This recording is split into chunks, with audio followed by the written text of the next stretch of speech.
Services and Kirk Market. Experience a world of choice. And Automotive Art Cayman. Your car, our passion.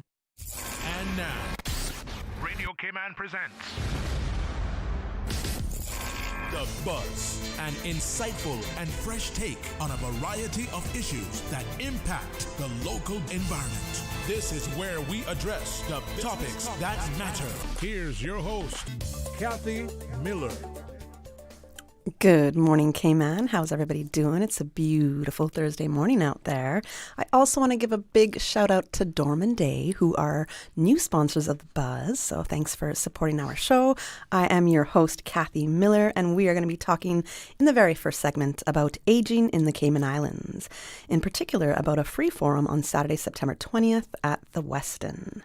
Now, the Council of Older Persons is a statutory advisory body established under the Older Persons Act of 2017. It serves as a key advocate for the well-being of older Caymanians aged 65 and above, advising the government and promoting initiatives aligned with the Cayman Islands Older Persons Policy. They're holding a forum titled Aging in the Cayman Islands on Saturday, September 20th, 1 to 7 p.m. at the Westin Hotel Governor's Ballroom. And joining me today in studio, currently I have Mr. Herbert Crawford from Bodden Town. He's a council member on the Older Persons Council, and hopefully we'll be joined by a couple of other, a ministry rep at least, and we'll see who else. But good morning, Mr. Herbert. How are you doing? Good morning, Miss Kathy. I'm fine this morning, and how are you? I'm great. It's great to have you, and It's good to be here. I do want to say a very special thank you because you did present me with a book called Strong and Courageous, which is a daily devotional, and it almost kind of moved me to a little bit of tears right before the show started. So I just want to say a very, very big thank you. My pleasure. For that. Yes. Hope you'll enjoy reading it. I definitely will. Actually, it's very timely too. So thank you. And we'll have our own show about you, Herbert Crawford, as an author. Days, yes. Yes, absolutely.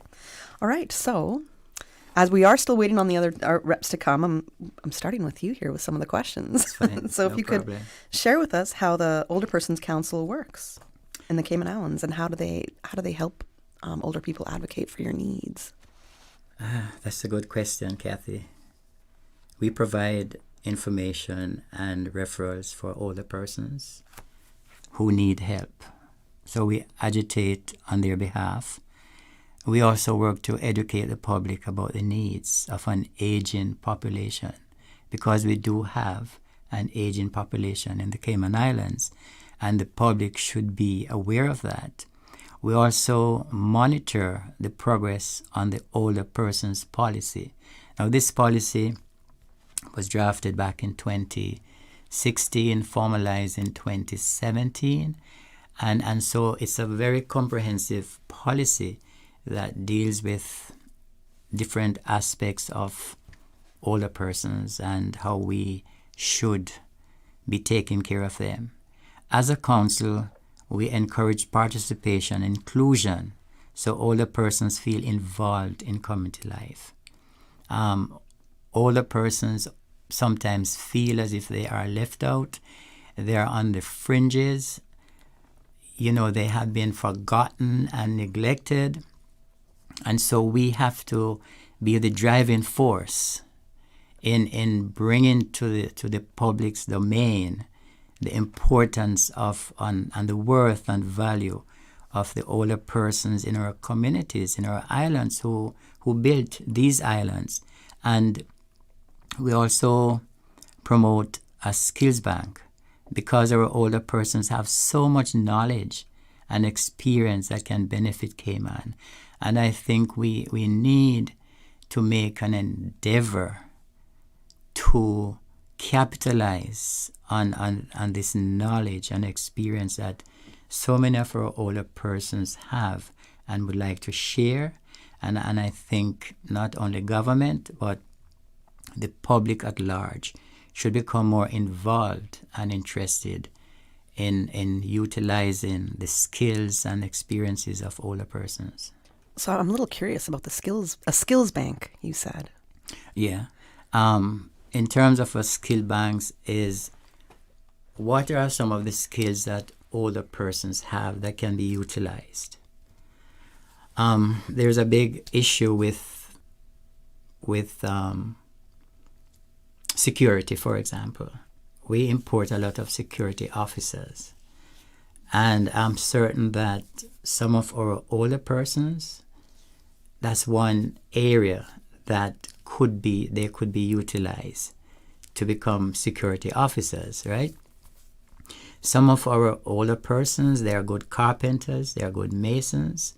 Some of them might be retired teachers, retired nurses. Can we still utilize those skills? And so if you have a skills bank, we know the skills that are available to be utilized. So what do you do with the skills bank? How do you try to, I guess, match your older people that have these skills with people who might require them? Well, I think one of the reasons, for example, why we're having this forum, as mentioned, where older persons will come to the forum and we have various presenters. And as a council, we are in contact with employers.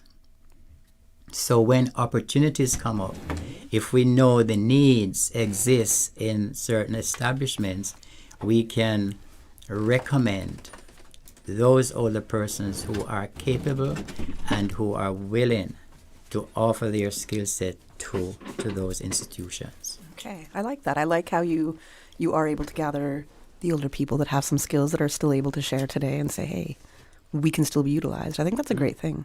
It's a bit of a support network there as well. It is, yes. I want to take the moment to say good morning to my other two guests who've just joined me this morning. Good morning. I have Trevor Gibbs, Deputy Chief Officer for the Ministry of Social Development and Innovation. And I know I haven't met you before. No. So I hope I'm correct in saying Deirdre Carmola. You've done it well. All right. That was Mr. Herbert there. He informed me. So good morning. Welcome to the Buzz. Thank you for having us. So I was just getting into how the Older Persons Council works with older people in the Cayman Islands and how they help advocate for their needs. And that's what Mr. Herbert was just explaining to us. And I want to hear also, I know, Mr. Herbert, you said the needs are often neglected. Could you tell us what those needs are? Well, one of the biggest needs of older persons, housing is one. Yes, sir. That's a big one where many older persons are still without, I wouldn't say a roof over their heads, but something to call their own. Mm-hmm. Maybe medical attention. That's an area of need as well. Transportation is a very big one. Older persons want to get from point A to point B, but transportation is lacking, and general health care. Mm-hmm. So those are some issues that older persons are generally faced with. And those are some of the issues that we as a council are trying to address. Okay. All right. Excellent. Mr. Trevor Gibbs. Good morning. Morning again. If you want to at all elaborate on how the council helps older people advocate for their needs. Absolutely. Mr. Crawford touched on quite a few key areas already. But one of the areas that I think gets overlooked or in some regards taken for granted is the need for community and connection for older persons. Because of some of the reasons that Mr. Crawford mentioned, difficulty with transportation, housing and other things, the feedback that council has received from older persons, that the Ministry of Social Development and Innovation has received through consultations that we did when we amended the Older Persons Act last year, was that connection, socializing, feeling a part of, feeling as if all of the wisdom and the knowledge that are in the heads of our older persons can be shared and is still valuable, and then creating opportunities for older persons to engage with each other, but also with the rest of the community of all ages, is something that we found to be very important to that group. And when we speak with the youth who have opportunities to engage in intergenerational types of forums, they may have walked in there a little bit skeptical, but when they come out, they found and realized that they have a lot in common with the older folks, but also that the knowledge that they've received, the interaction that they've had has been very valuable. And so that socializing goes both ways, but it's a little bit easier for the younger groups. So as it relates to the council and the things that they advocate for, absolutely, all of what Mr. Crawford mentioned. But in addition to that, it is finding opportunities and creating opportunities for socializing and community engagement. And the forum is actually going to be one of those opportunities. Right. Yes, it's a bit of a social event as well. So it's the second year for the forum, right? Yes, it is. Yeah. So from the first one, what do you think? What did you learn from that first aging forum that you said, okay, this is how we're going to approach the second one, and this is what we want to give older people to experience? Yeah. So the first forum obviously held last year. The aging out loud was the theme at that time, and if I might quote the chair of the council at the time, when we were sitting around the table at council meetings discussing what that might look like, she said, and that's Miss Lucille Seymour, for those who might not be aware that she's the chair of the council at the moment, was that people in the Cayman Islands, and she always used herself as an example, older persons, should be proud of aging, should be proud of the things that they've accomplished, and growing older and aging should be viewed by all as a significant accomplishment.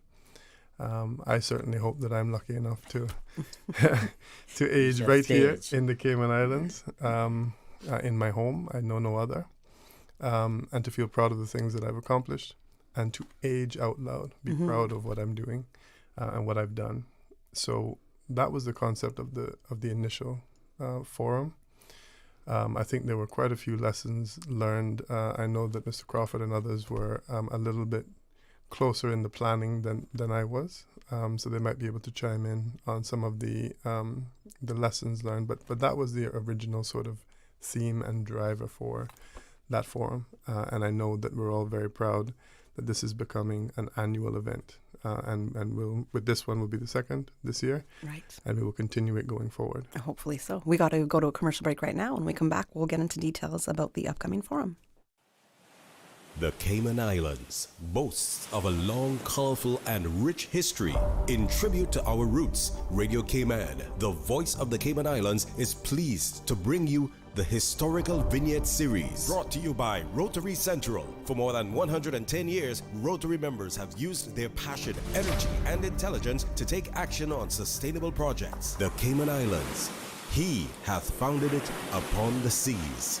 Royal James Anderson, 1923-1991. Royal Anderson was born in Jamaica and came to Grand Cayman at the age of 3 with his parents, Isaiah and Oriana Anderson. He served in the Home Guard during World War II and spent some time at sea with national bulk carriers. In 1950, he married Garnell Frederick, with whom he had 7 children. He joined the Cayman Islands Police Force in 1953 as a constable and later rose to the position of inspector. Royal retired in 1976 and a year later was given the Colonial Police Long Service and Good Conduct Award. He joined Cayman Airways as store inventory controller, moving after 2 years to the security guards force at Owen Roberts Airport, where he remained until 1984. He then was hired as security guard at the Government Administration Building, where he worked until his death. He loved to sing and was an active member of the Bodden Town United Church. Radio Cayman's historical vignettes was brought to you by Rotary Central. For more than 110 years, Rotary members have used their passion, energy, and intelligence to take action on sustainable projects. Since 1993, Rotary Central has worked diligently each year to provide quality bus shelters to our community. A traveling convenience to our school children, the elderly, young people going to work, guest workers, and visitors using the public bus. We, Rotary Central, help you, our advertisers, make it happen. Your marketing dollar travels a far way. Positioning your message, your product, your services, your presence in over 83 bus shelters. Every dollar you spend, every advert you place helps to build another bus shelter, providing modest comfort for Cayman travelers. Reserve space now on the only billboard medium in the Cayman Islands. Email rotaryshelters@gmail.com. rotaryshelters@gmail.com. The Bus Shelters, a partner in community convenience. Another inspiration program by Rotary Central Cayman Islands. Looking for fresh, healthy food that's full of flavor? Then you've got to visit Kirk Market. Our dishes are made with fresh, high-quality ingredients. Enjoy vibrant mixed greens or satisfying pasta salads. Or try one of our delicious grill options like blackened chicken, spicy beef steak, or grilled salmon. Looking for something light and flavorful? We've got sushi rolls and poke bowls prepared daily. And don't forget to explore a hot bar or belly fresh salad at the salad bar. Stop by Kirk Market today for breakfast, lunch, or dinner and taste the difference. Eat well, live well with Kirk Market.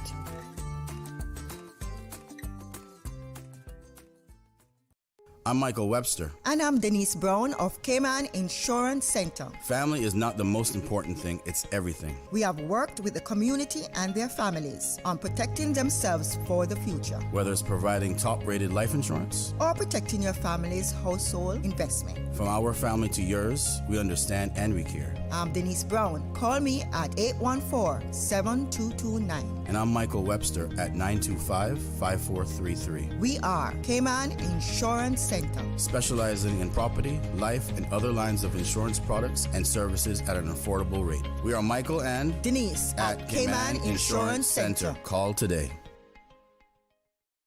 Did you know that HPV, or human papillomavirus, is known to cause certain types of cancer? HPV is spread through skin-to-skin contact and easy to contract. The HPV vaccine is our best protection against HPV-related cancers. It is safe for children and youth ages 9 and up, and for those under the age of 25, all it takes is a single dose. It's time to arm against cancer, Cayman. Get the HPV vaccine today. For more information on where to get vaccinated, contact the Public Health Department on 244-2648 or 244-2889. The Buzz with your host, Kathy Miller.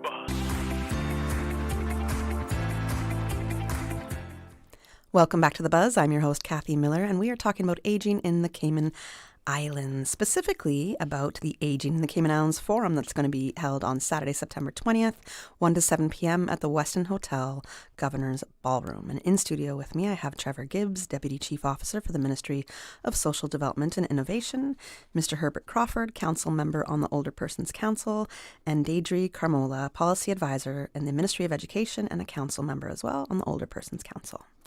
So we're going to get into the details about the upcoming forum. So what can participants expect to experience? Because I'm sure it's a day full of a lot of activity, a lot of fun stuff going on. Well, we have a few topics that we want to certainly cover as part of the forum. They're going to include, challenges for persons living with Alzheimer's and dementia, financial wellness, preventing financial abuse, improving balance, mobility, and flexibility. And we're wanting to ensure that not just older persons should be there, but persons who take care of older persons, because it's really important that they are aware of all of the needs and the challenges that they deal with older persons, but that there's also assistance and prevention and so forth. And it's a learning opportunity, because you take it for granted because you deal with an older person, but it's not necessarily so. You may not know all that you need to know. And so the forum is there to engage with the community. We want, to ensure that we are a catalyst for progress for older persons oftentimes, even with the forum last year, one of the things that we want to ensure is that older persons aren't just forgotten, but they're seen and they're felt and they're cared for and they're loved in the community and they're participatory in their community. So Right, they're involved. Yes. Yes. You know, you tend to go to the States and you go into somewhere like Walmart and so forth and you see older persons, and that's something that we want to see happen here. We don't have a Walmart, but we do have facilities and different areas of the community that older persons can be involved in and even have jobs back in society so that they're not just retired and at home and forgotten, because they can't be forgotten. Yeah, I think there's definitely a stigma around the, once you're retired, that life is over. Right, it's over, or you're no longer useful. Good to work, right? And that's not so. No, absolutely not. Absolutely not. And it's changing that kind of mindset, of course, which can be a bit difficult, right? Yes. But it is changing that mindset, and we also don't want. I mean, I wouldn't want people to work forever. I don't think people should be working at all. No. Could I just add something to what Ms. Deirdre said in terms of all the activities that are planned? There will also be that lighter side of things. We'll also have live music. Okay. And many older persons, they like to dance. They like to, I know Miss Lucille likes to dance. She told me herself. I'll be dancing with her, maybe. Who knows? So it's, and there are plenty of networking opportunities, and we're expecting it to be a very fantastic forum, and there will be lots of giveaways. There will be many booths there. Different organizations are participating. Last I heard, I think we ran out of space. What kind of booths? Like these are like vendor booths? They're informational booths. Okay. We have like the HSA, DCFS. Yeah, okay. We have a credit union, Older Persons Council will have its own booth, and a Disability Council. ADASI. And ADASI. Okay. Okay, perfect. Excellent. Last year, the booth that was very popular. Those who came, they all left with several bags and several goodies, and older persons really look forward to the hands out. So yes, they do. Hopefully this year we have learned from last year. So this year we want it to be bigger and better, and that's why we are going to the West End. It's that's a great location. The Governor's Ballroom is a great location. So hopefully that those older persons who are listening to us this morning, and as a male, I'm going to be a bit biased here. I want to make an appeal to our men to come to the forum. It's not a ladies' thing alone.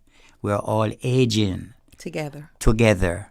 And so I'm making an appeal to the male population to come out and to see what we are doing and to enjoy what we are doing.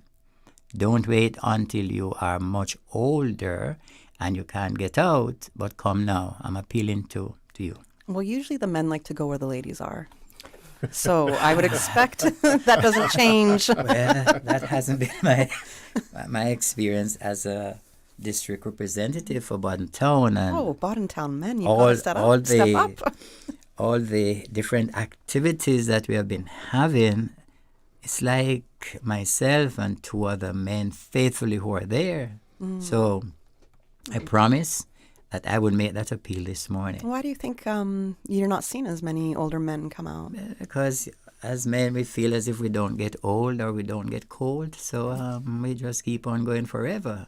But that's changing. We need to integrate. We need to give our support, and because we're building community. Mm-hmm. Yeah. And our population is the fastest growing. Yes, we're aging. It is said that by 2050, how many older persons will have here? 25,000 or something like that? Somewhere in that region, yes. Wow. Yeah, it's a big number. So we have to recognize that. And I mean, one of the things I wanted to say this morning is I have an older parent. She'd be 89 years old, her and her twin this month. And it's important, not just for caregivers, but for family members who have elderly parents. Bring your elderly parent and sit with them and enjoy the day, because it's so important for that connection between you and them. And it's showing them too that you care and that you understand and you know that there's things that you can learn as a child of an older parent, because some parents may not be as aged as others. So just take the opportunity to dress them up and bring them out. I mean, everybody loves that outing, and the Westin is such a nice place to be.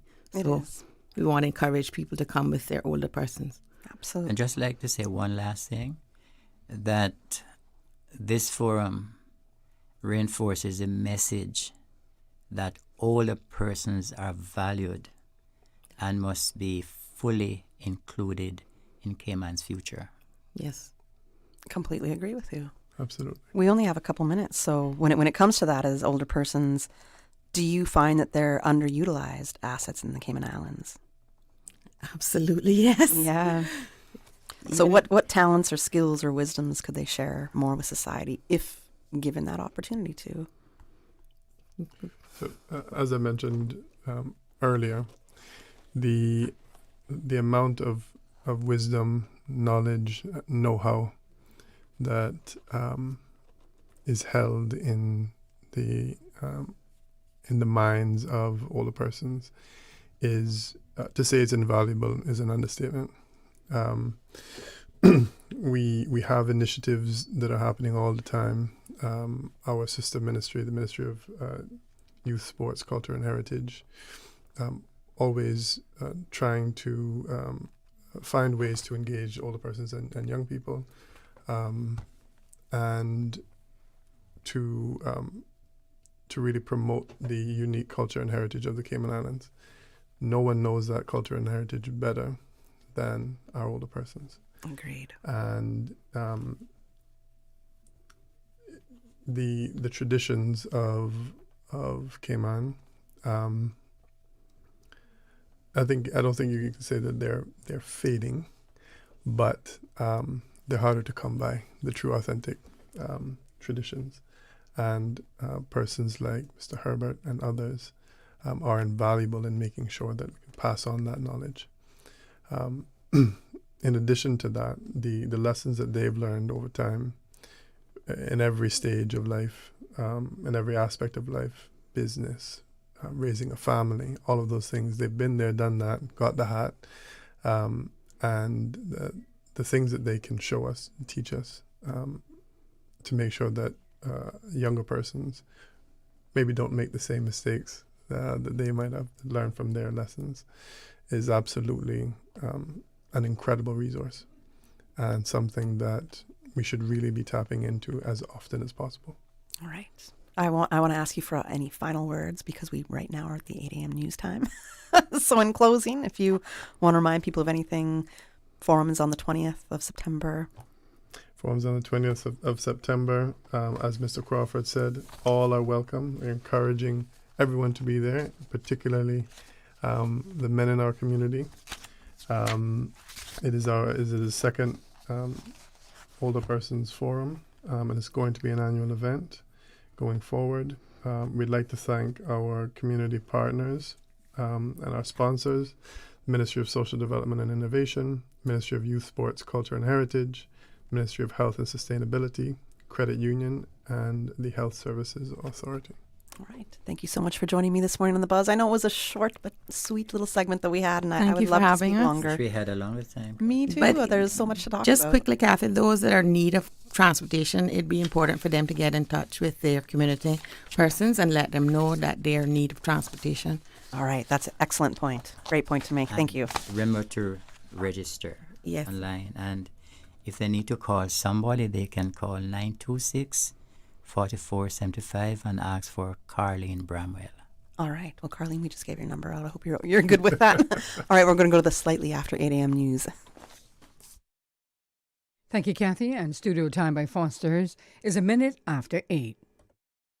When you're on the go, the experienced team at Foster's Pharmacy are here to help. Drop off your prescription while you shop or WhatsApp us and we'll prepare it, ready for your arrival. Whether you need prescription or over-the-counter medications, blood glucose testing, or advice on vitamins and supplements, we're here early in the morning to late at night. Both of our locations at our Camana Bay and airport stores are open 7 a.m. to 9 p.m., Monday to Saturday. For more info, visit fosters.ky/pharmacy. Foster's Pharmacy.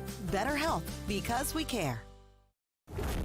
We are Radio Cayman. Covering Cayman Wright, Little Cayman, and Grand Cayman. 1 in a million. For today's biggest news. Radio Cayman, the voice of the Cayman Islands.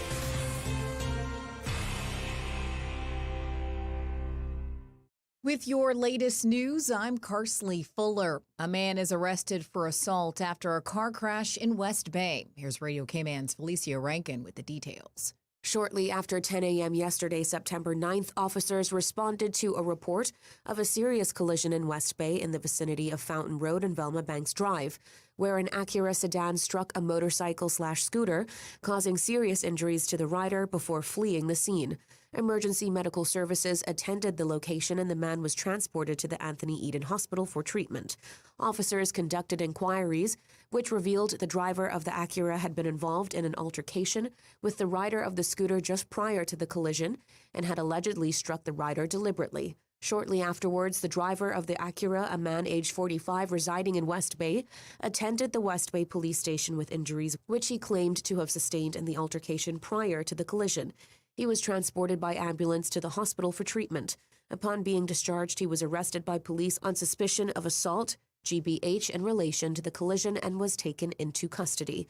The rider of the scooter remains in hospital being treated for potentially life-threatening injuries. The matter remains under investigation by West Bay CID. Anyone who witnessed the collision or any altercation in the area is asked to contact 949-3999. I'm Felicia Rankin.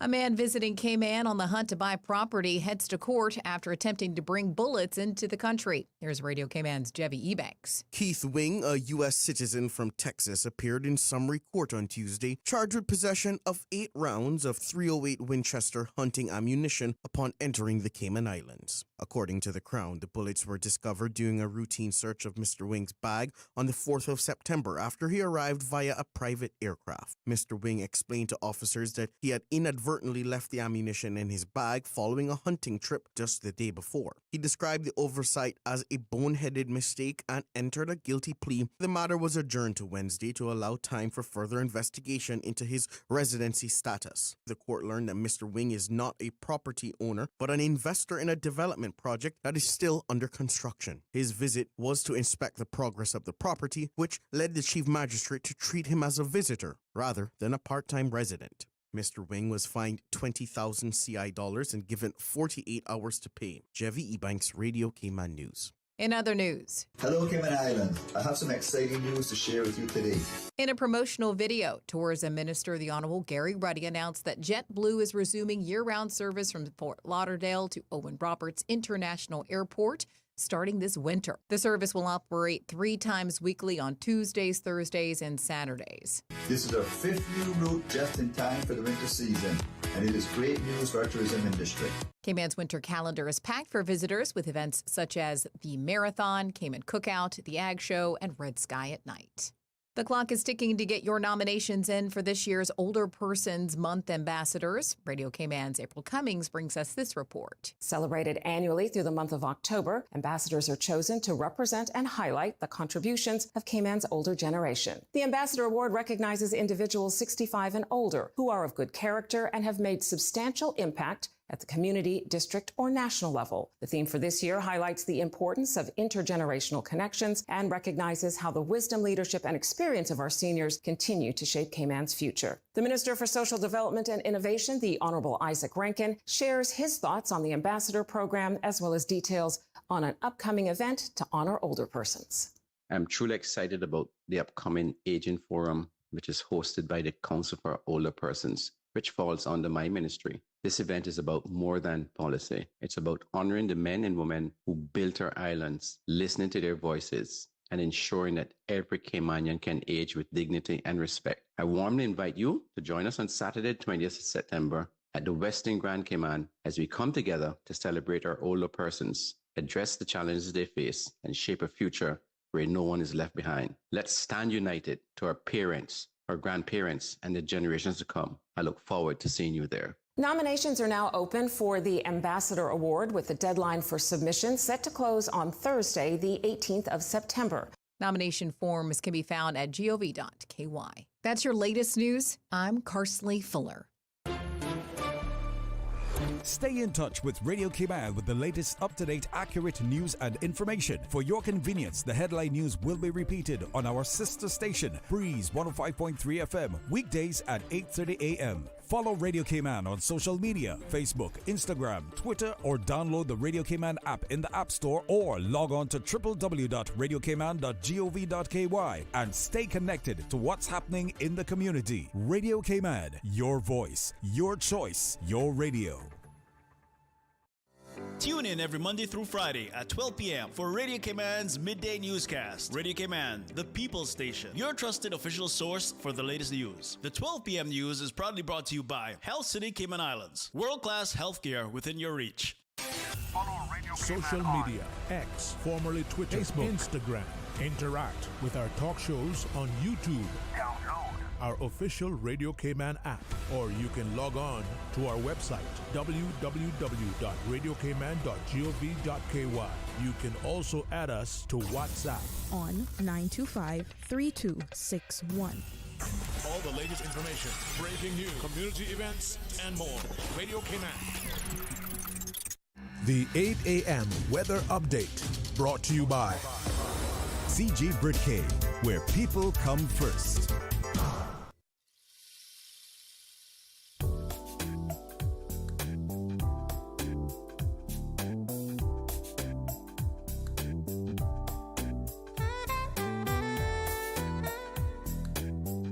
Pleasant good morning. Let's take a look at the very latest weather report. Current temperature is 86 degrees. Relative humidity is 86%. The barometric pressure is 10139, 3.9 millibars. The wind is east-southeast at 4 knots. Synopses indicate elevated moisture interacting with an upper level trough west of the Cayman area is likely to bring some cloudy spells and scattered showers this afternoon, with a gradual decrease expected from tonight. Radar imagery show numerous showers and scattered thunderstorms southwest of Grand Cayman, moving towards the southwest.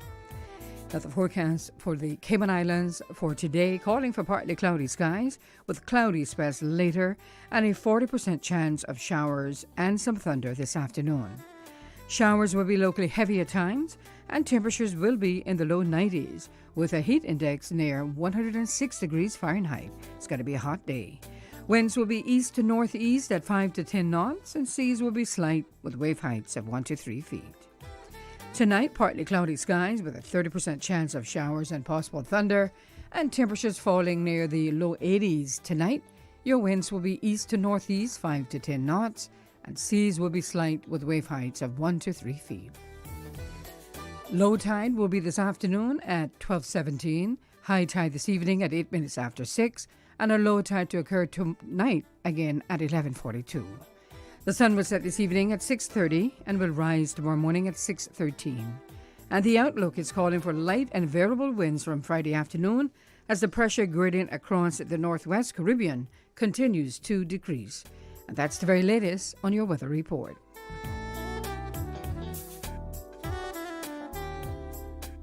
Hey folks, thanks for your patience. We'll be taking off very shortly. Should be wheels up in about 40 minutes.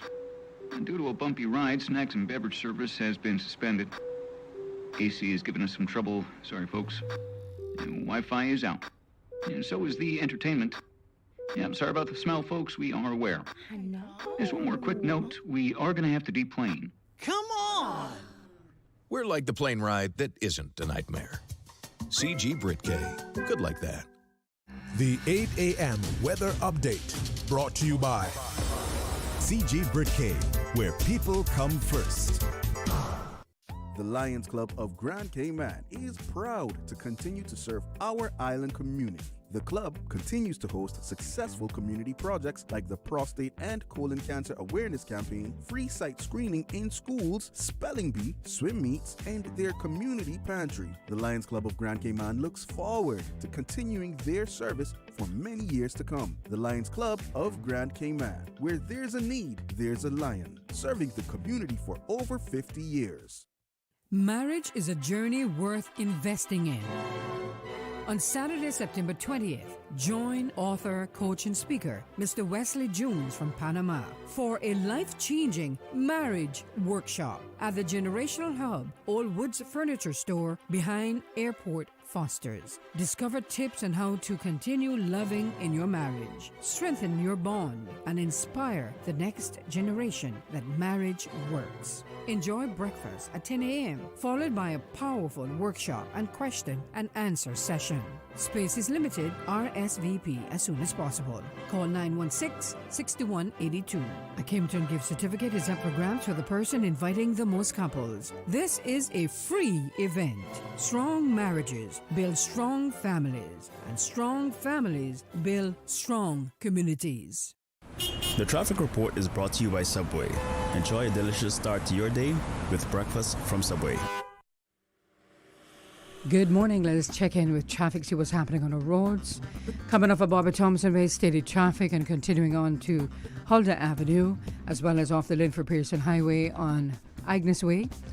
Slow-moving traffic on Crew Road heading to Georgetown. Eastbound traffic on Crew Road is moving on light to moderate. Further up on Shamrock Road, moderate flow of traffic. Further down, little different story as traffic is steady. As you approach the Linford Pearson Highway, expect some delays this morning. As we look to Edward Street, downtown Georgetown, not looking too bad as traffic is light to moderate, as well as on Shedden Road out of Georgetown. And turning our attention to Godfrey Dixon Way and Eastern Avenue, flowing at a moderate pace. Coming off of the Astley Tibbetts Highway, traffic is moderate in both directions.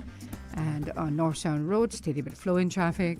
Industrial Park area showing a moderate pace of traffic. And that's what's happening on your roads. Let's check in with the West Bay Road, see what's happening in front of the Ritz. Traffic is moderate in both directions as well. Join us again at about 10 minutes past 12. We'll give you another look at traffic. Remember, click it or ticket.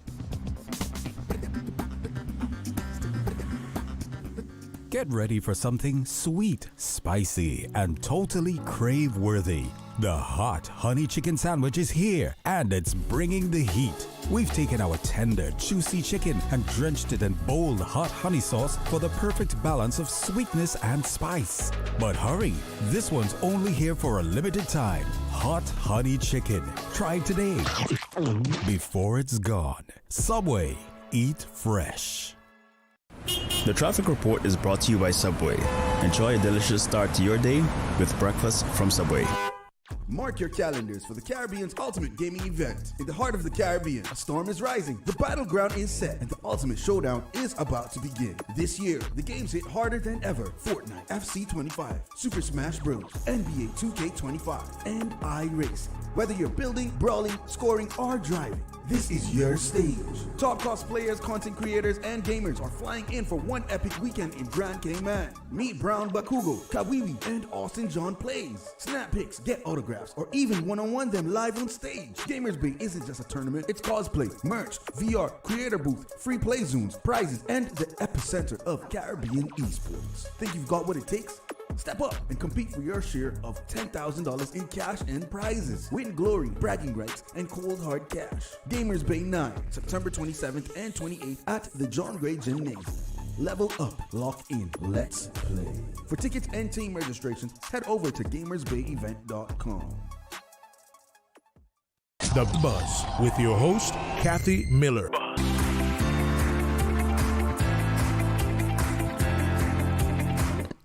Good morning. Welcome to The Buzz. I'm your host, Kathy Miller, and we are, in this segment, we're talking about misinformation in the Cayman Islands.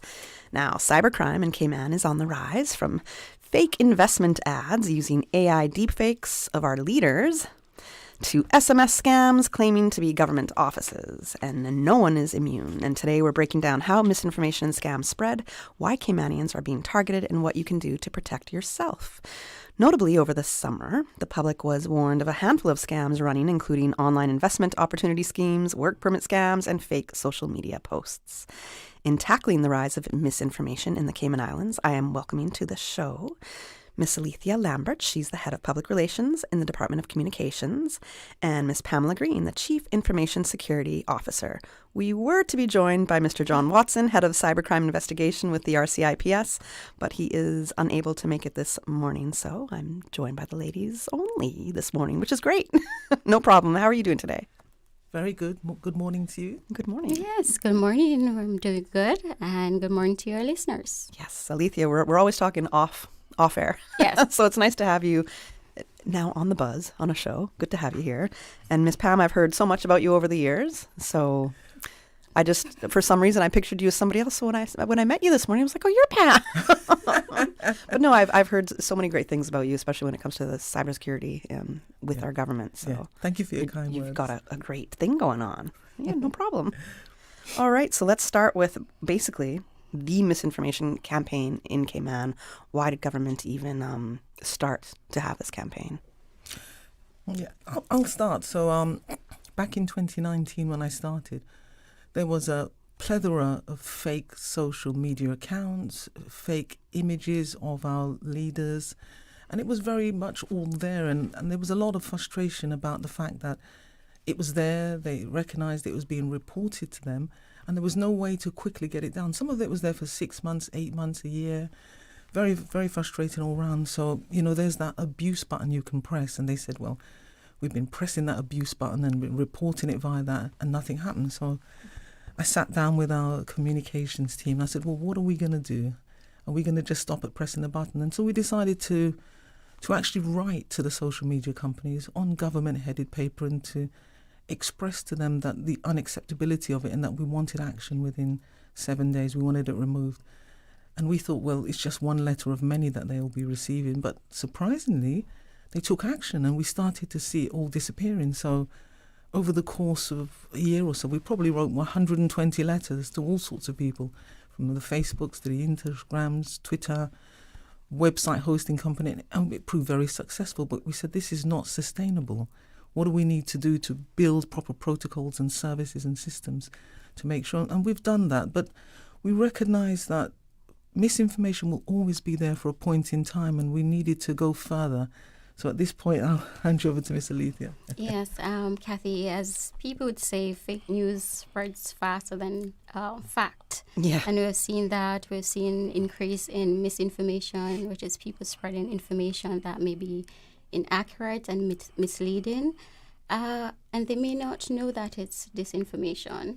And we also have the issue, so we have misinformation and we also have the issue of disinformation, where people are malicious and they create information to cause harm to others, and to create havoc.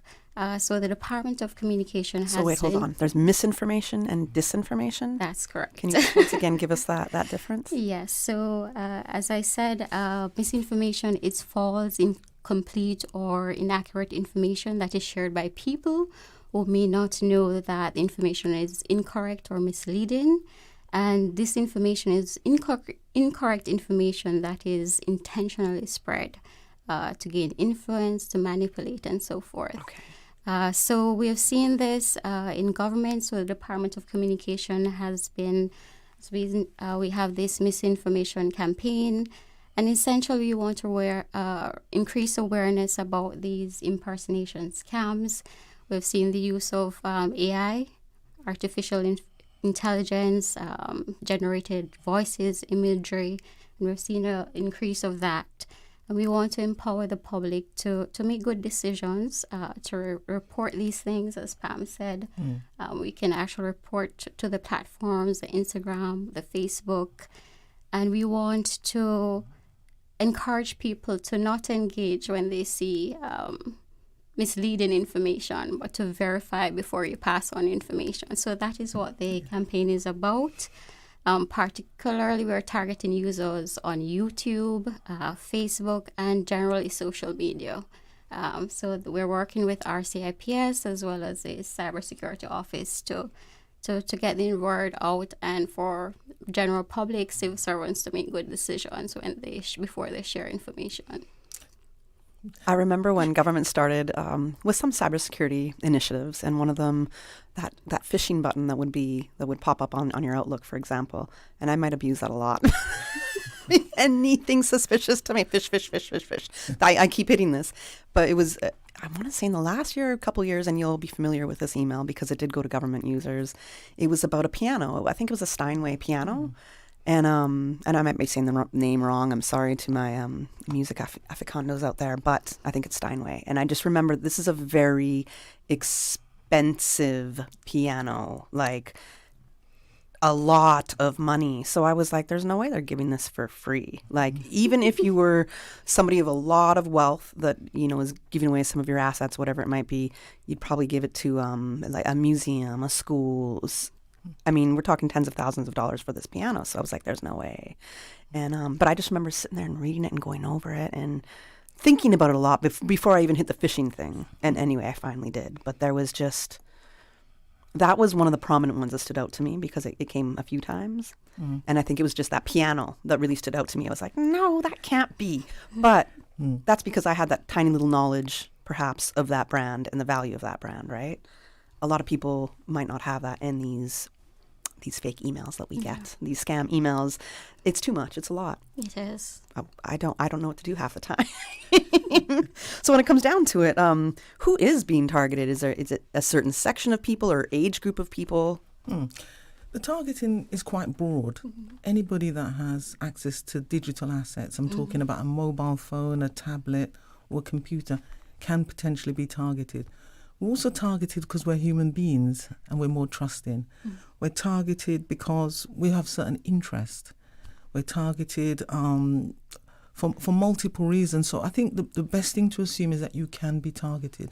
People in certain roles are targeted. Public figures are targeted. So the more of those boxes you can tick, the more you're going to be targeted, and the sophistication will increase, the more valuable you are as a target. So if you're a public figure and you have influence, don't you, beyond the borders and within the community, you'll be targeted. We've seen it, haven't we? We've seen misinformation campaigns and scams using the photograph or the likeness or the voice of our public figures. So if you're on the other end of the scale where you don't have so much influence, you can still be targeted, but it's more likely to be a mass targeting campaign.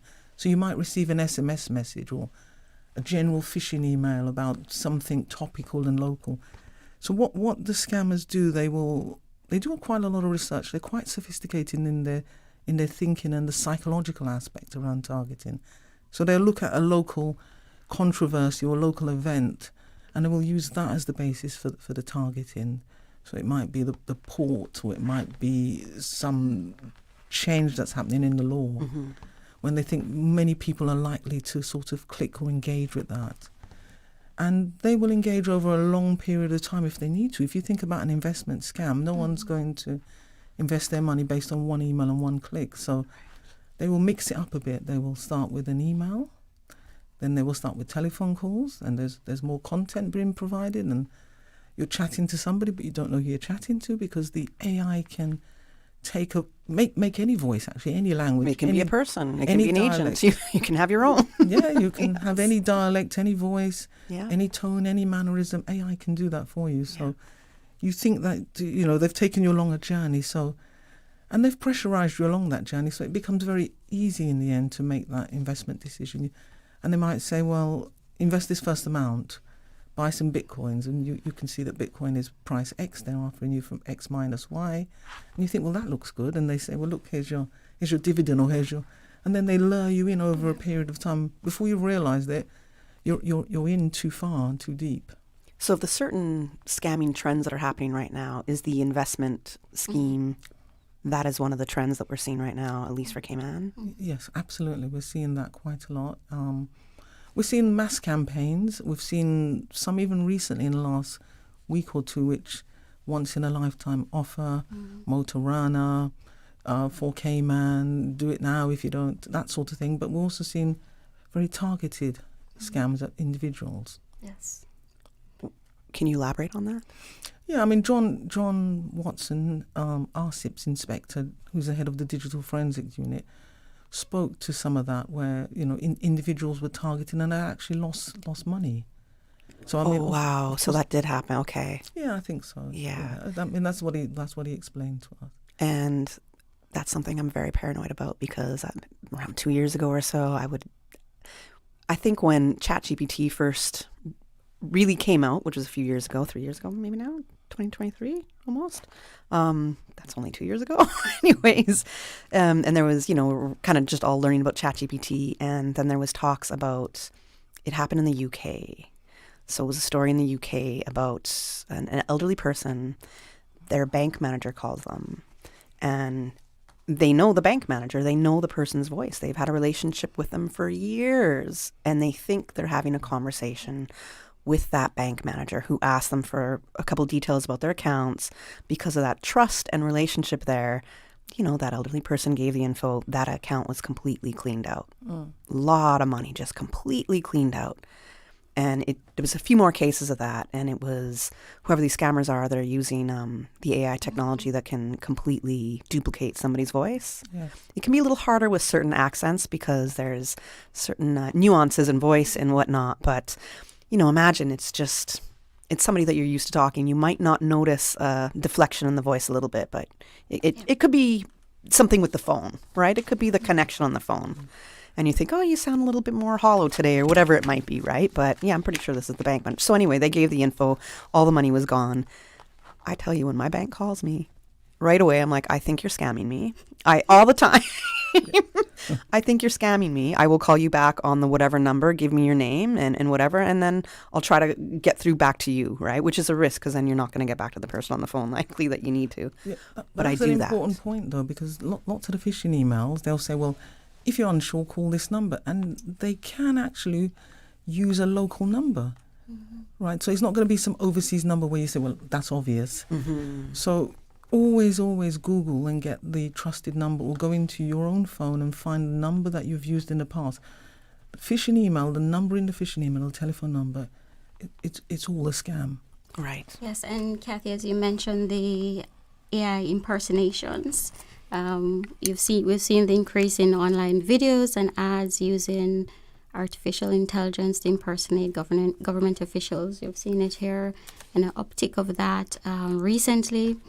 We just want to remind the public that officials will never ask for money, investments, or personal details via adverts or messages.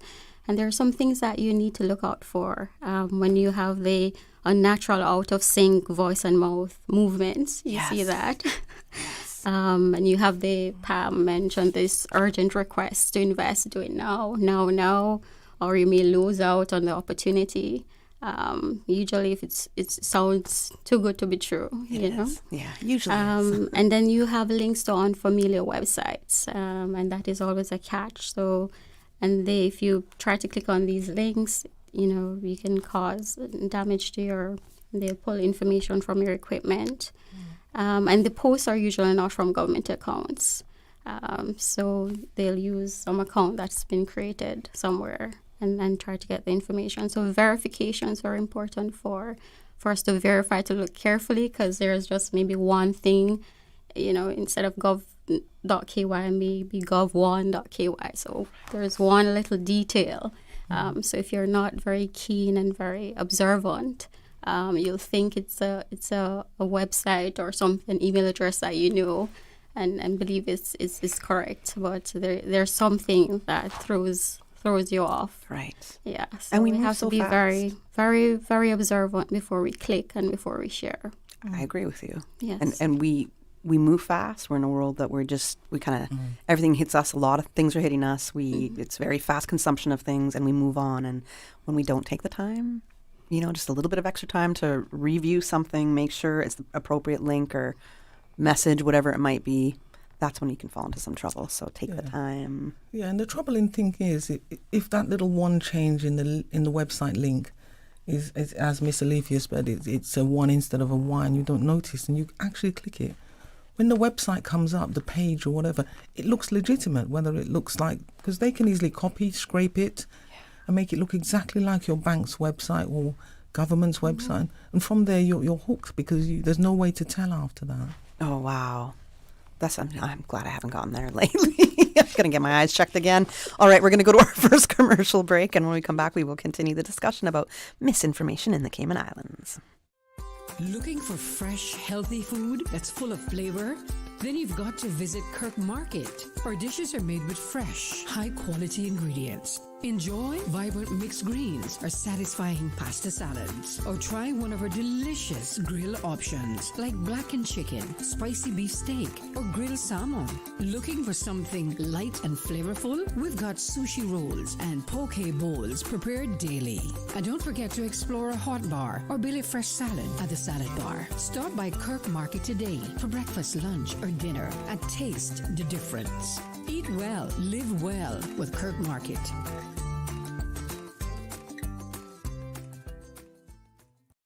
Tired of burning cash at the gas pump and wasting time in traffic?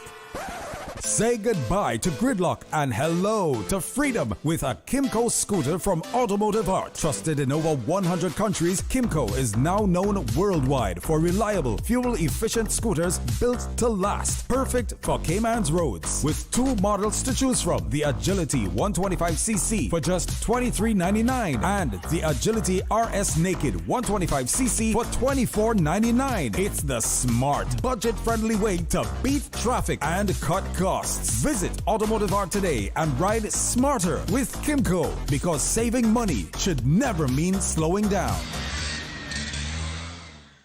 For the Health of It, heard on Wednesdays at 7 p.m. and repeated on Saturdays at 9:30 a.m. Brought to you by UHealth International, University of Miami Health System. International patients go to UHealth International for consultations with renowned physicians, advanced treatment technologies, leading-edge medical therapies, and state-of-the-art surgical procedures. Whatever your particular reason for going to UHealth International, you will receive customized medical care delivered within a compassionate, multicultural setting. The care you need when you need it.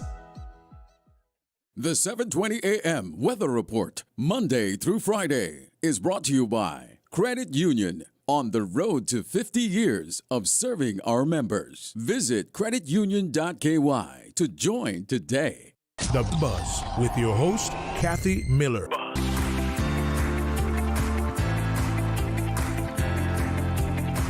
Welcome back to The Buzz. I'm your host, Kathy Miller, and we are talking about misinformation in the Cayman Islands. And in studio with me, I have Alethia Lambert, Head of Public Relations in the Department of Communications, and Pamela Greene, Chief Information Security Officer. Now, we were talking about the scams, is likely to be at risk of being targeted, and that's basically everybody that might have a mobile phone, a laptop, a tablet, any digital device. You are definitely at risk. So considering how scams were just a few years ago to how they are now, and even in our break, you're telling me some things that I'm like, what? How have scams evolved in sophistication compared to just a few years ago, if you're aware? A few years ago, it was predominantly sort of low-level scams, SMS scams. You've won $1 million, or somebody's left you. A prince in Nigeria has left you. a legacy in their will. And, it was things which you could speak to the person around the corner who you knew, and I received the same thing. Oh, that's a scam, don't you? So it was very, very easy to pick them up. But the level of sophistication has changed now. We can be scammed in our being at home and being online. I mean, your kids are also a target to a certain extent. Yes. Through the games they play, through the chat groups they join.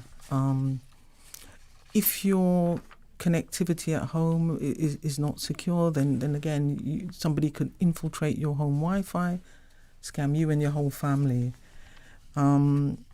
It's prolific. I mean, in a sense, one could be worried and trying to keep up with all of the levels of sophistication. But the best thing to do is to trust your judgment and just exercise a little bit more caution.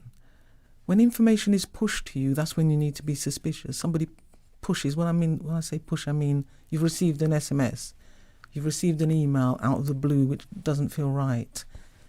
You've received a social media post, somebody wants to be a friend, or whatever it might be. When it's pushed to you, that's when you need to be suspicious.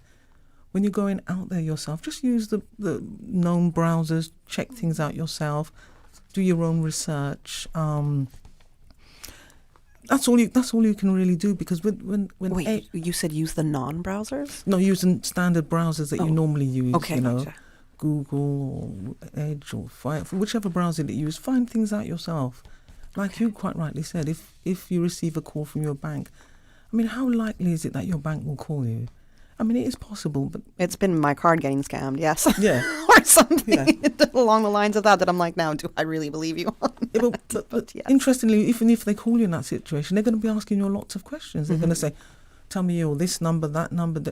But that could easily have been a scammer.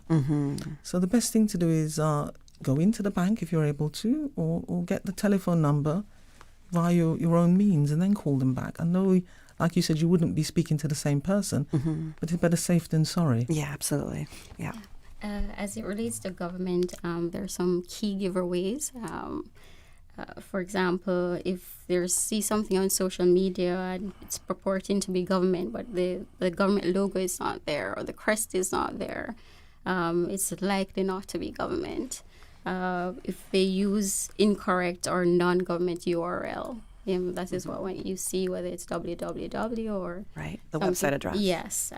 So if you can tell, just look at that, you can tell maybe it's not government. If the username or the page account is in lowercase. So these fine details give away that it's not government. Government will not ask you to shop now and buy this. And the post does not mention the Cayman Islands government then at the top of it. So there are fine details that you just need to pay attention and not be so quick to click and to share. And that is what we want to remind our viewers, to just pay attention to what is sent to you, what you see, before you pass on to someone else. And some people don't trust government as a source for any, we have these kind of people, right? Yet they're very concerned when things happen, so they want to know if the news is correct, right? So they might follow perhaps other sources or other channels, right? And if you see a post that you're not sure is from government or not, to me it would be logical to actually go to the actual government's page or social platform, whatever it might be, and verify, do they have that same information? Is it there? I think that, to me, that's a smart thing to do, because often we do have platforms that put out both misinformation and disinformation in Cayman, and it can be a very dangerous thing. Yes, absolutely. So very importantly, check with the government accounts first, and there's verified accounts, right? So Radio Cayman is one of them. Thanks. Yes. So government is where the official source. Yes. So make sure you go to the official source for information rather than other sources.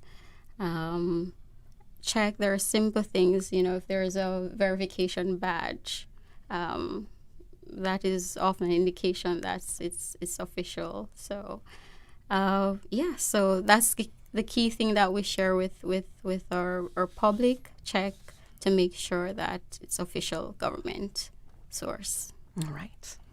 So the job and work permit scams, I've seen that popping up online in Cayman as well. So I know that's a thing. And it's interesting to me because I feel like if you're here, you already know that's not the way to go. Perhaps some people have been scammed that way, being on island. But I think that more kind of targets people outside of Cayman that are looking to come to Cayman. But is there a lot more exploitation of Cayman's immigration system happening that you're aware of when it comes to scams? I think scammers will pick on anything where there's an element maybe of desperation and there's an element of vulnerability. So, these scams probably are directed to people outside of Cayman, but they could also be directed to people inside Cayman. So the official channels are there, once again, as Miss Alethia said, and most people realize that these aren't legitimate. They can't be legitimate, but it's a way to get them to click, right? So they might just click, and it might not be the scam, might not be around that. It might be around something else. It might say, well, click, give your email address and your phone number, and somebody will contact you. And of course, nobody will contact them about that, but they've already divulged their information. Right. So it's any which way to try to capture information that could be used for maybe a totally different type of scam. So beware of those types of lures as well. I feel like I'm just walking around very paranoid these days. So I feel like, yes, I'm being very aware, but it's almost like, okay, when can we relax again? And it might not be ever in that sense, because the scams keep coming, the level of sophistication keeps improving, and it's mind-boggling a little bit. I'm like, you're so brilliant at this. I wish you could use your intelligence in a positive way, to contribute to society, not rob people. Yeah. Right. With misinformation online, like the deep fakes or the cheap fakes, how does that erode public trust in government or media? So you're right. This is why this campaign is important, because it influencing fake news, fake information influences perception. In a crisis situation, for example, if we're having a natural disaster or some emergency situation and you have people sending out inaccurate information, misinformation, this is very detrimental. It could be a matter of life or death. So it can mislead the public during a crisis situation. It can create distrust. So there are actually social media algorithms that will push out sensational content to cause negative situations. So that in itself is very problematic. And then when we have experts like Pam and other people trying to get facts and correct information out, and then you have a bunch of other people, a loud voice out there with inaccurate information that can cause undermining of experts and facts. So this is important. Yeah. This is important because what we mean by algorithm, for some people that might not know, so and maybe I'm not going to explain it the best either in a techie term, but it's basically how, like, let's say you're on Facebook and, I love dogs. So if I see a lot of dog content videos and I like them, then Facebook is going to keep showing me content of dogs. So that's how the algorithm works. Now, if you're on any of these platforms and you're being given a lot of the fake news, right? So, and you like it and you're falling into the traps of the sensationalism stories and whatnot, and you keep liking it, the fake news will continue to come at you. Yes. And then your mind becomes a bit conditioned to it. This is how the mind, when you become used to seeing something over and over, you start believing it. This is how things work. And I'm not a psychologist, but I know on the surface level of it enough, right? And you just start to believe these things, and then you start to believe less of the real news is out there, and then you become a bit of a conspiracy theorist, and you know how that rabbit hole goes. So yeah, I mean, it's really important when you think about young people and gaming, and the violent games and how they become desensitized to violence. We've seen what that could lead to in other jurisdictions, because suddenly a child who's never done anything violent can just spring up and there's no history of it and do something. So we've seen that. We've seen people in other jurisdictions become paranoid as well, because all they're watching is bad news stories all the time. So, it can influence public perception on a large scale. And behavior. Yeah. So we should be concerned. We should be concerned about that. We should be concerned to make sure that people understand that. I mean, speaking about it is really important for today and our listeners, and just to think about that. So again, we don't want people to be paranoid about cybercrime, and we don't want people to understand that, what these social media platforms can do.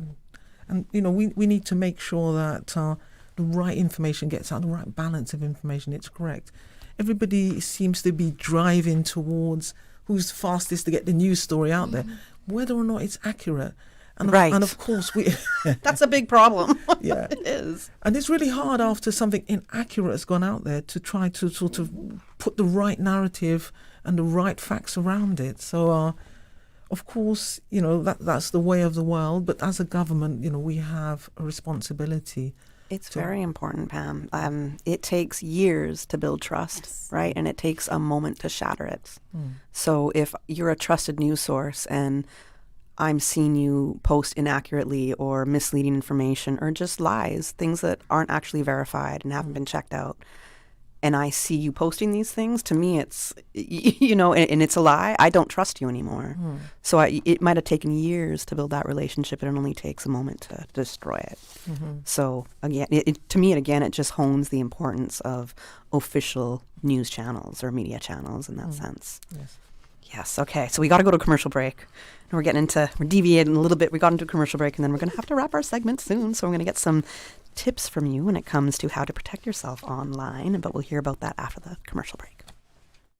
I'm Michael Webster. And I'm Denise Brown of Cayman Insurance Center. Family is not the most important thing, it's everything. We have worked with the community and their families on protecting themselves for the future. Whether it's providing top-rated life insurance or protecting your family's household investment. From our family to yours, we understand and we care. I'm Denise Brown. Call me at 814-7229. And I'm Michael Webster at 925-5433. We are Cayman Insurance Center.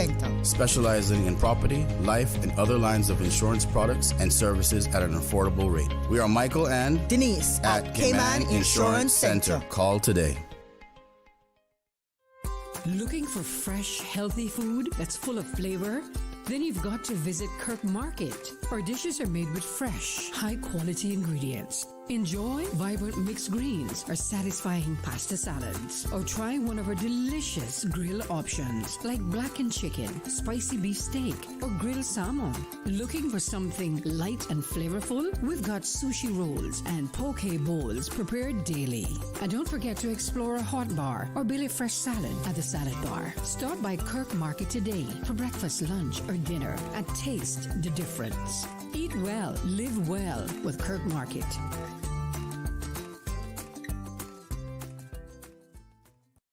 Tired of burning cash at the gas pump and wasting time in traffic?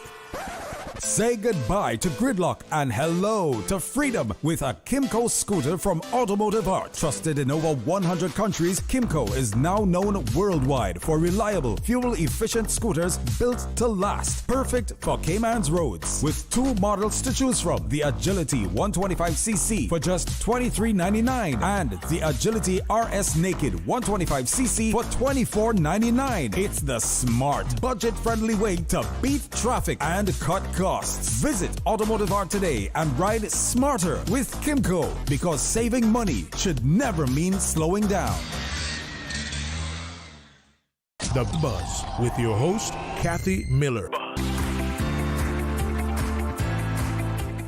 Welcome back to The Buzz. I'm your host, Kathy Miller, and we are talking about misinformation in the Cayman Islands.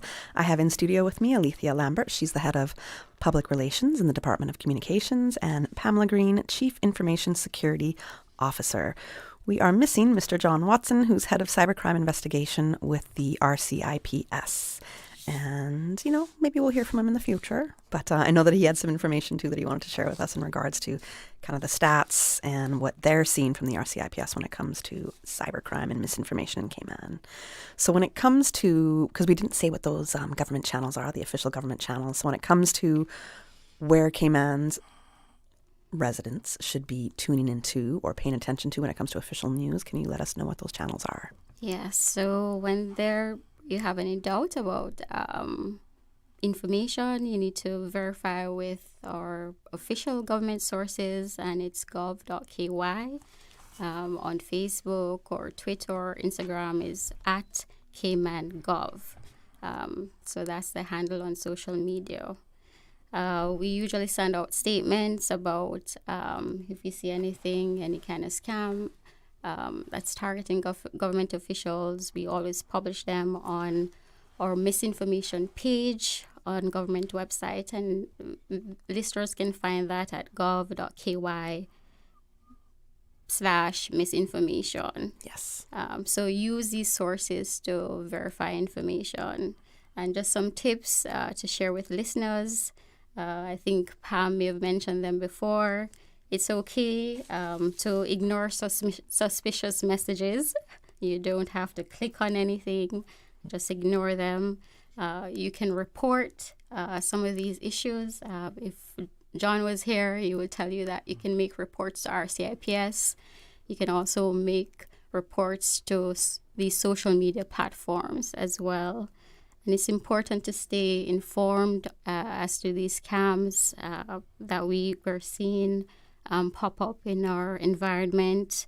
And trust our instincts. I think that's one of the key things that we want to leave with our listeners.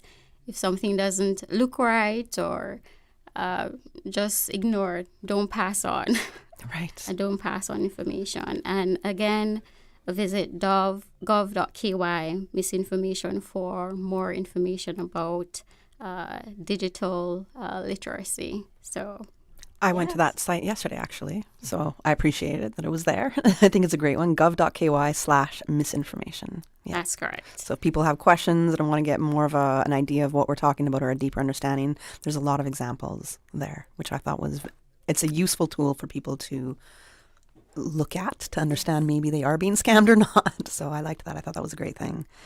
When it comes to, I guess, tools or security settings that people should enable right now to reduce their risk of being scammed, is there any tips for that?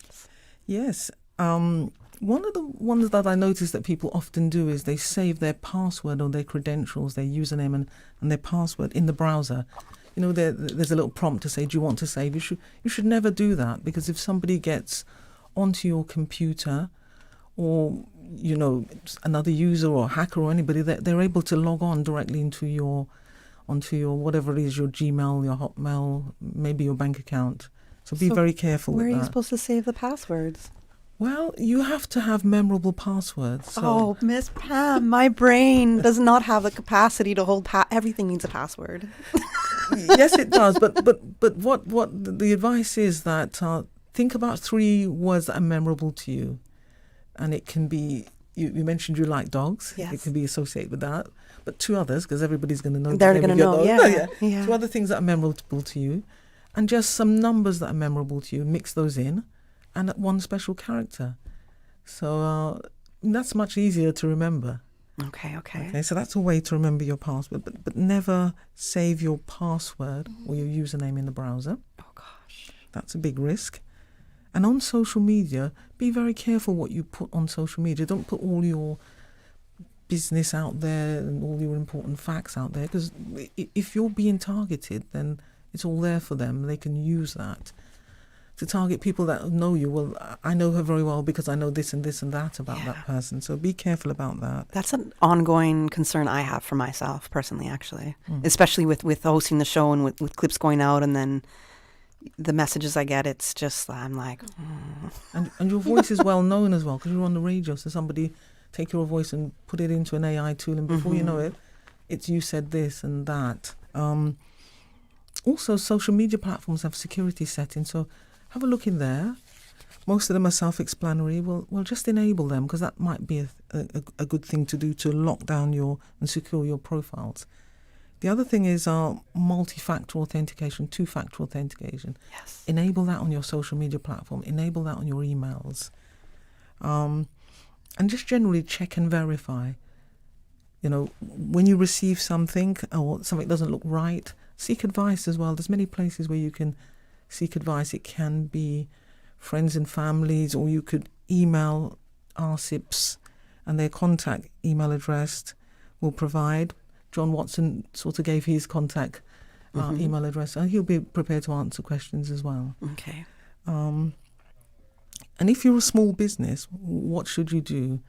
Because we're aware that there are small businesses on Ireland that don't have IT teams and security personnel. Right. And they're usually doing everything. The small business owner is like the marketing person, the rep, the sales rep, the CEO, they're doing everything. So if they've got a small team, just make sure that there's training provided. There's many training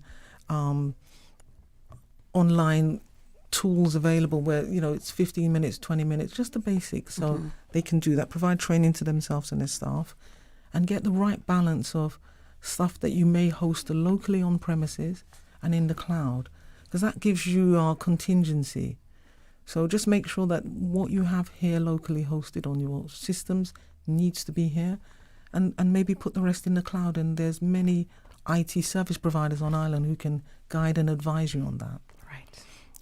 So backup as well. Backup's really important.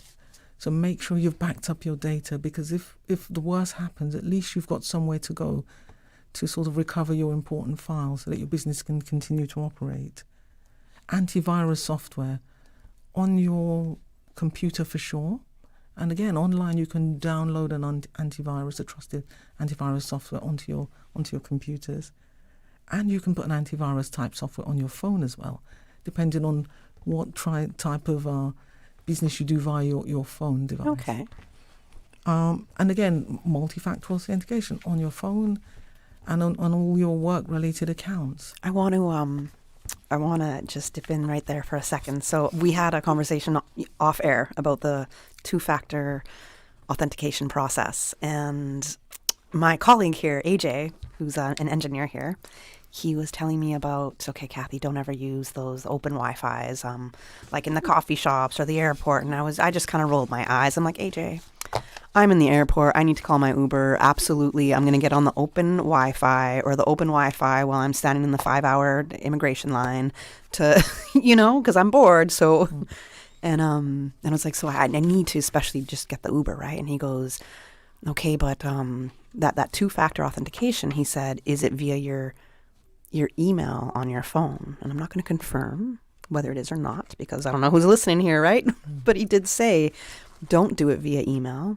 That two-factor authentication, so that second, instead of, you might put your password in for something, but it's going to say, hey, what's, your second password here? What's the other process? And he said, don't use your email application on your phone.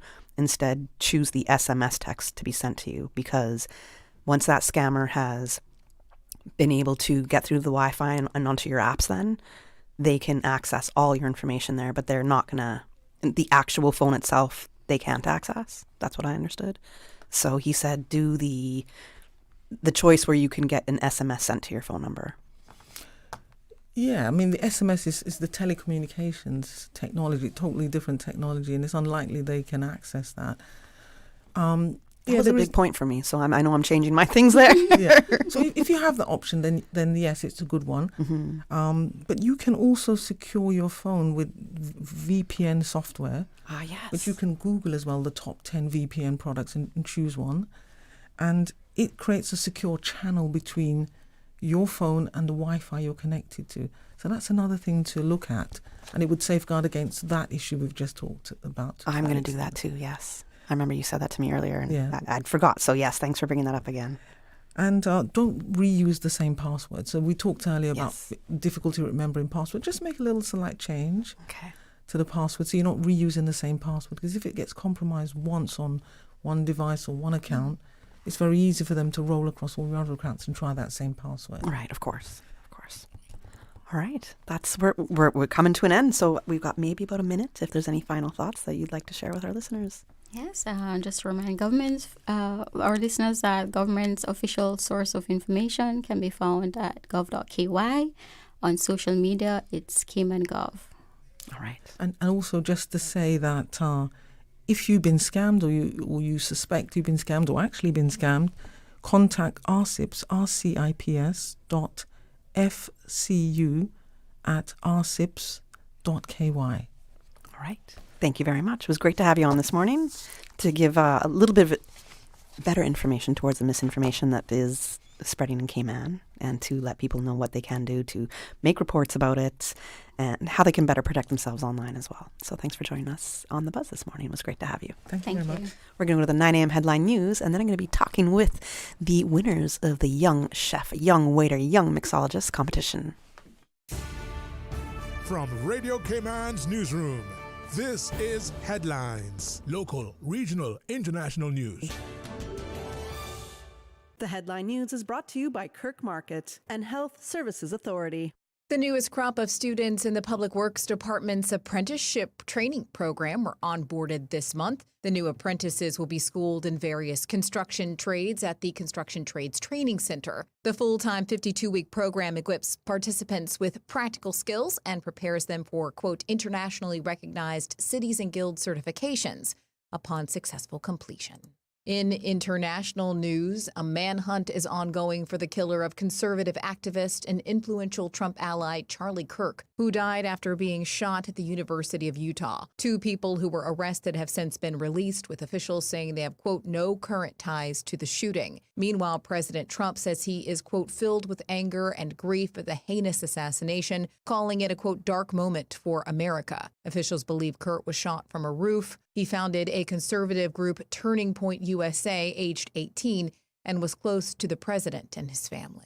And UK Prime Minister Keir Starmer has sacked Peter Mendelsohn as the UK's ambassador to the US after he faced mounting scrutiny over his relationship with Jeffrey Epstein.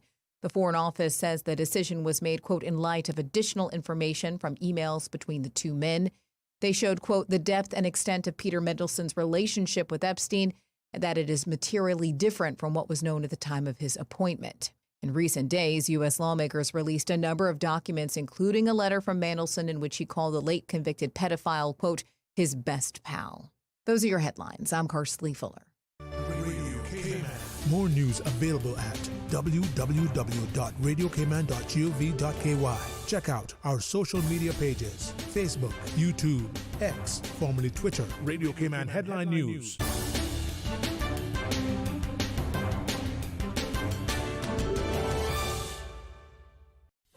Do you have a healthcare question but not sure who to ask?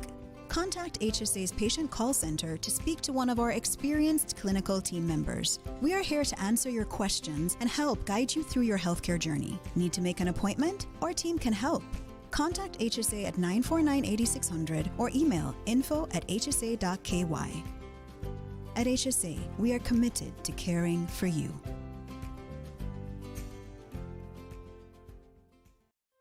Looking for fresh, healthy food that's full of flavor? Then you've got to visit Kirk Market. Our dishes are made with fresh, high-quality ingredients. Enjoy vibrant mixed greens or satisfying pasta salads. Or try one of our delicious grill options like blackened chicken, spicy beef steak, or grilled salmon. Looking for something light and flavorful? We've got sushi rolls and poke bowls prepared daily. And don't forget to explore a hot bar or Billy Fresh salad at the salad bar. Stop by Kirk Market today for breakfast, lunch, or dinner and taste the difference. Eat well, live well with Kirk Market.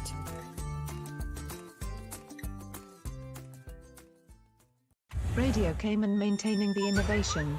On a daily basis, making it easy to connect with you, our listeners. Add us to WhatsApp today, 925-3261. That's 925-3261. Radio Cayman. Send a text or voice note. Message us at 925-3261 on WhatsApp today and get active with Radio Cayman. Radio Cayman, the voice of the Cayman Islands. Radio Cayman, maintaining the innovation. The Buzz with your host, Kathy Miller.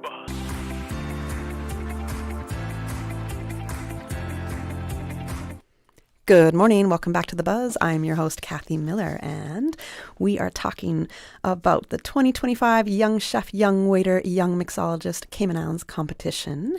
And that took place September 2nd to 4th at the Hotel Indigo, and it gathered Cayman's top young hospitality talent. So contestants showcased their skills using locally sourced produce and agricultural products contained within the chef's larder. And if you're like me and didn't know what that was, you're going to find out soon. So the champions will represent the Cayman Islands at the World Finals in the UK, competing with peers globally. The event was backed by the Ministry of Planning, Lands, Agriculture, Housing and Infrastructure and aligned with the Food and Nutrition Security Policy, emphasizing the link between agriculture, tourism and food security. So let's welcome the 2025 winners. We have in studio, I have young chef Christopher Mason. Toot, toot, toot. I have young Waiter-Reyah Carazan. All right. Also, I didn't print this out large enough, so I can't see the letters anymore. But woohoo! And our young mixologist-Kody Wright, winner for the second consecutive year. Toot, toot, toot. There you go. All right. See, at least Kody cheers for him. Cheers for himself. All right. So congratulations, everybody. How does it feel to be winners? Feels amazing, actually. Yeah, very rewarding. Excellent. Very rewarding. Excellent. Feels very good. Okay. Well, I mean, you're a 2-time champ, so you might be coming back for a 3-peat. We don't know what's going to happen. You never know. You never know. All right. I mean, I would at this point. Okay. So Kody, as a repeat champion, what does this mean for you? It, as I said, is very rewarding because it clearly tells me that my preparation and my willingness to actually like continue with this career, it really opens my eyes to realize like I really did that, you know? Like I put in the hours, I put in the time, studied, researched, and it paid off a second year in a row. Excellent. What did the first year offer you? Like you won last year, right? So what did that experience give you? It really like showed me that I'm able to do anything that I put my mind to. I did not expect to win at all last year. Like within the roster or the lineup for last year's competition, there was someone who I really thought was going to win. Like for me, they had more experience and more knowledge at that time, and I really thought that person was gonna win. And for me to find out that like I won, I was like, what? What do you think it was that set you apart that placed you as winner? I think it was the drive. Like I had a different drive. Like I was there to compete, but I was also there to like just have fun with my peers. But I feel like I had an extra drive. Like I really wanted to show the judges and the other contestants what I have and what I bring to the table. Okay. Now, so it's three mini competitions basically, because there's the chef, the waiter, and the mixologist part. I haven't been to the competition, but it's a 3-day process, right? Yeah. So how does it work? Why is it a 3-day process, first of all? And is it like 1 day for each section? Pretty much. So it's like the first day is like just to get everyone's bearings sorted out. So we like find out our teams, we get our information and the breakdown of the competition. And we do just a little bit of collaboration between the teams that we find out. The second day is pretty much the whole competition day where everything goes down.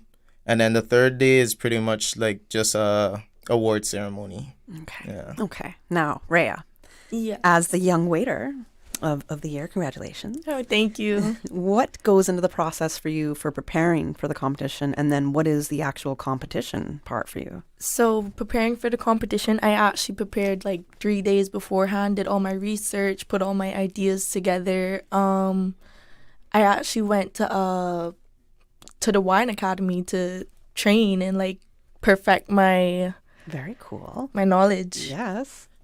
So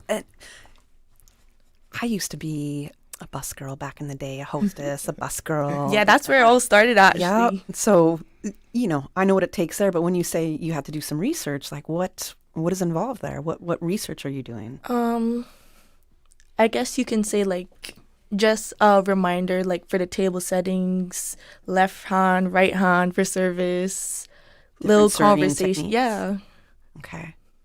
It's interesting, right? Yes, it really is. I've definitely learned some interesting service techniques that I'm like, why do I have to put the... This is a time where you could run out and get cigarettes for people and bring them back into the restaurant. I don't know why. But you had to place them within a napkin. You had to open up the cigarettes and like 2 had to be poking out, but not at the exact same level. And it was crazy. I was just like, why am I presenting their cigarettes? Like, so there is very different styles and techniques just depending on kind of that level of restaurant that you might be working in, right? Very interesting. Okay, so when it comes to the competition part of it, how does it begin for you as the young So waiter? they gave us some challenges. One of the first challenges was to work with our mixologist to create a video, like an ad showcasing Neff vodka.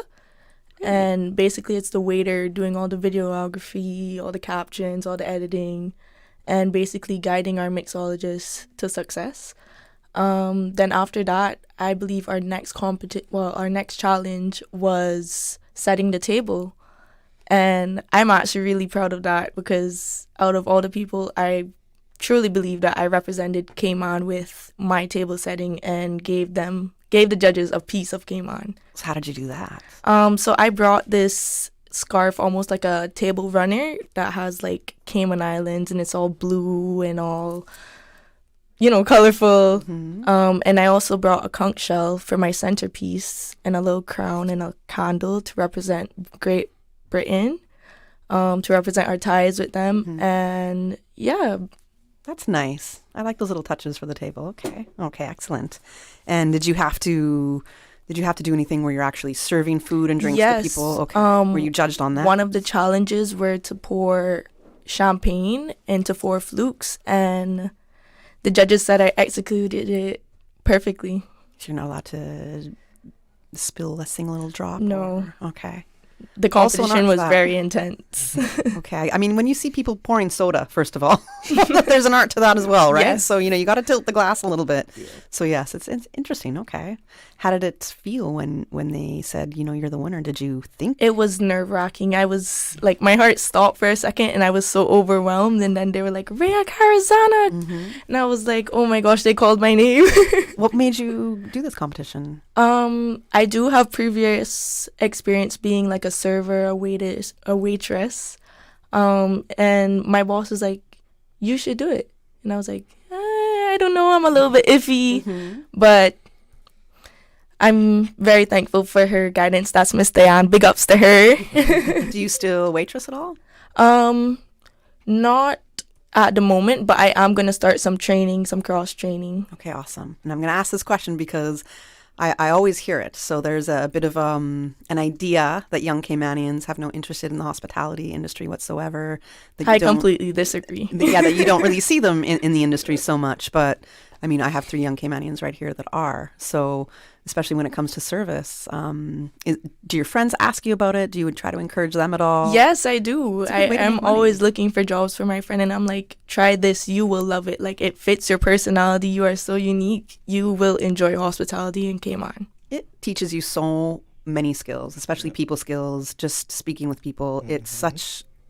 And it opens up so many doors. It opens up so many doors. Absolutely. So I want to hear all about our young chef, Christopher Mason. Sure. You've been quiet over there. So congrats to you as well, because that's a pretty big title to win, young chef. Thank you. And what made you join this competition? So I previously competed in it before. It was the first time they did it in Cayman Islands. Okay. And I came second in that competition, so I really came back for revenge this year. Okay, so that was your motivating factor. You were like, I can come back and do this. Yeah. I love that. I love that it didn't put you off in any way. I mean, second is still a great place. So when I came second, I didn't just take it as discouragement. I just took it as, you're young, you need to learn more. So I just took time. I went off to culinary school in Canada, came back, and I got the victory this year. Okay, so you went to culinary school in Canada. How was that? It was very good. It's a different experience, because there's so many different cultures you're learning from, so you gain a lot of experience over there. So when did you start getting interested in cooking, basically, with food? So I've been doing culinary for a long time ago. So maybe when I was 13, I used to go to Ritz-Carlton, Mr. James Miles. He had a little classes going on with chefs from the Ritz-Carlton, showing you how to make fresh pasta, sushi, stuff like that. So I've been in culinary since way back then. Wow, so Jamo kind of brought you into it in that sense. Yeah, pretty much. You stayed there. So it wasn't like a family, because a lot of the time it'll be, I learned from my mom or dad, or cooked in the family and grew up that way. So it wasn't necessarily... I do have chefs in my family, but it was really Mr. Jamo and my teacher, Ms. Dunbar from UCCI, who really pushed me into the culinary world. I love that. I think that's so awesome. It shows what happens when you invest in the youth. And what certain programs, government programs, because he was director for youth services, if I'm right. Sorry, Jamo, if I got that wrong. But I love that. I love that he created these programs and it sparked something in you. And look where you're at now, and you're about to go to the UK to represent Cayman as the young chef, right? So that's awesome. Okay, we're going to go to commercial break right now. When we come back, we're going to continue our conversation with the young chef, young waiter, and young mixologist winners of 2025. Tired of burning cash at the gas pump and wasting time in traffic? Say goodbye to gridlock and hello to freedom with a Kimco scooter from Automotive Art. Trusted in over 100 countries, Kimco is now known worldwide for reliable, fuel-efficient scooters built to last. Perfect for Cayman's roads. With 2 models to choose from, the Agility 125cc for just $23.99 and the Agility RS Naked 125cc for $24.99. It's the smart, budget-friendly way to beat traffic and cut costs. Visit Automotive Art today and ride smarter with Kimco, because saving money should never mean slowing down. At 35 miles per hour, you have 3 seconds to react. At 50 miles per hour, just 1.5 seconds. That split second you save speeding could be the split second that saves a life. Most fatal crashes in Cayman involve speeding. Slow down, because arriving late is better than never arriving at all. Smart or reckless, your choice changes everything. Visit gov.ky/road safety. Tune in every Monday through Friday at 12 p.m. for Radio Cayman's Midday Newscast. Radio Cayman, the people's station. Your trusted official source for the latest news. The 12 p.m. news is proudly brought to you by Health City Cayman Islands. World-class healthcare within your reach. Good day, Cayman. This is Lucille Seymour. I warmly invite you to the annual Aging Forum, a free gathering to honor our older persons with joy and dignity. Join us on Saturday, September 20th from 1 to 7 p.m. at the Westin Governor's Ballroom. There'll be lunch, music, and meaningful conversation, a space to listen, share, and celebrate wisdom. All are welcome, families, caregivers, and friends. Let's come together in love and gratitude. The Buzz with your host, Kathy Miller. Welcome back to The Buzz. We are talking with the 2025 Young Chef, Young Waiter, and Young Mixologist winners for the Cayman Islands. And that would be Christopher Mason, who's our Young Chef. We have Reyah Carazan, who's our Young Waiter. And we have Cody Wright, who's our Young Mixologist for the 2nd year in a row. So I want to ask, what were the most challenging aspects of competing? And how did it push your limits? And Reyah, I'm going to start with you. Oh, okay.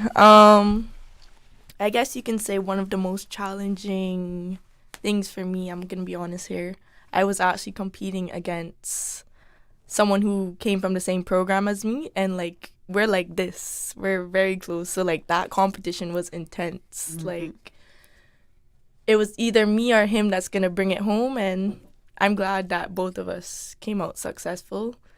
One more successful than the other. But that's competition. Yeah, that's competition for you. Okay. So how did it challenge you?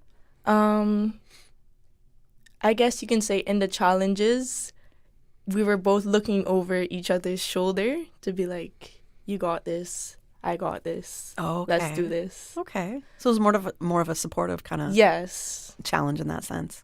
I like that.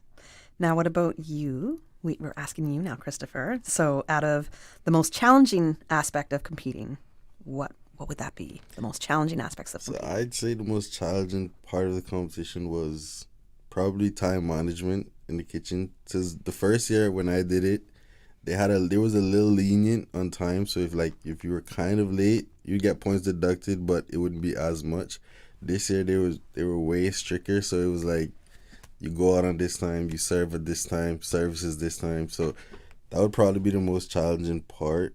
And how did it push my limits was you didn't have much variety to pick from. You had a good amount, but it wasn't like as broad as how I would like it to be. So it would be that. And just knowing like we were limited on like certain equipment. So you had to like improvise some parts of it. So that would be the most limited part for me. Okay. What about you, Cody? I would have to go ahead and agree with Mason because I feel like the mixologist and the chef is pretty similar. Everything is time management and everything is how equipment-wise also. If you have the proper equipment, everything can go smoothly. And didn't have much equipment to work with, didn't have a large variety of ingredients to work with. And time management. For me, it was like I had to really like take a step back, take a few breathers and be like, all right, let me just calm down. Let me not get too crazy in the moment. I'm on specific time, so I have to like sit down, plan, take 5 minutes, plan, and then execute. There's no rushing or winging it in the moment. You really have to learn how to trust yourself. Yeah, and your decisions honestly. that you're making. Honestly. It's a big life skill period and life lesson. And time management, I wouldn't make it past that preliminary round, trust me. I'd be out right away. I'd be like, oh, there goes me. There goes me. I know my limits, I guess. So can you explain the Cayman grown produce influence? So there's that chef's larder, which I had no idea what that. I had to look that up yesterday. I was like, what is a chef's larder? Well, I actually thought it was somebody, a person. I was like, who is Chef Larder? So if somebody could explain, and I guess you, Christopher, because you're the young chef. The chef larder was just they had a few tables set out. So you had your local produce, you had a selection of meats and spices, but it was limited to what they wanted you to use. So like if you had a dish where it was like something wasn't on the table or on the larder, you couldn't use it at all. Yeah. So it was very limited. You really had to improvise. I feel like they've made it that small of a larder to like really see our creativity and how we can like how efficient we are with what we have. And how to think outside the box too. Mm-hmm. And it was all Cayman produce or meats or goods. Majority of it. Majority of it. Okay, so I think that was supposed to kind of underscore the food policy and food security thing that we have going on in Cayman. Mm-hmm. So in the sense to show what we do have here and what we can make with what we have here. Yeah. So I kind of like that idea there. And then I learned what a chef's larder was. So there's that. All right. So we've got the global finals. Do you know when they are? The date for that? London? Yeah. In February. February. We haven't got the exact date as yet. Okay. February. They're still going ahead and recruiting the rest of competitors, from the other countries. Right. Okay. So what are your expectations for the global finals? And Kody, you've been. So since you've been, I want to start with you. Yeah. Honestly, this year, I feel like we're going to take it home. I really, really feel that in my gut that Cayman's going to take the international championships this year. Mainly because Cayman is different. We have we have a completely different level when it comes to influence, especially to the rest of the world, being a Caribbean country. Everywhere you go in the world, you would find Caribbean influence somewhere. Yeah. So being the only Caribbean country participating in this international event, everyone just like sucks up Cayman. Like they just love the idea of it, the culture, the Cayman kindness that we bring. It really like brings that sparkle into people's eyes, and the fact that we have like a good team here again this year, I feel like it's really gonna bring it because everyone was so mesmerized by our presence last year. I can only imagine this year. Is there anything that you noticed last year with the people who won that you can glean a lesson from that and apply it to the team this year that's going? Just I'd say communication, especially in the finals. Like in the heat of the moment, I feel like the team that won last year, they had proper communication throughout that whole like crazy moment of the finals.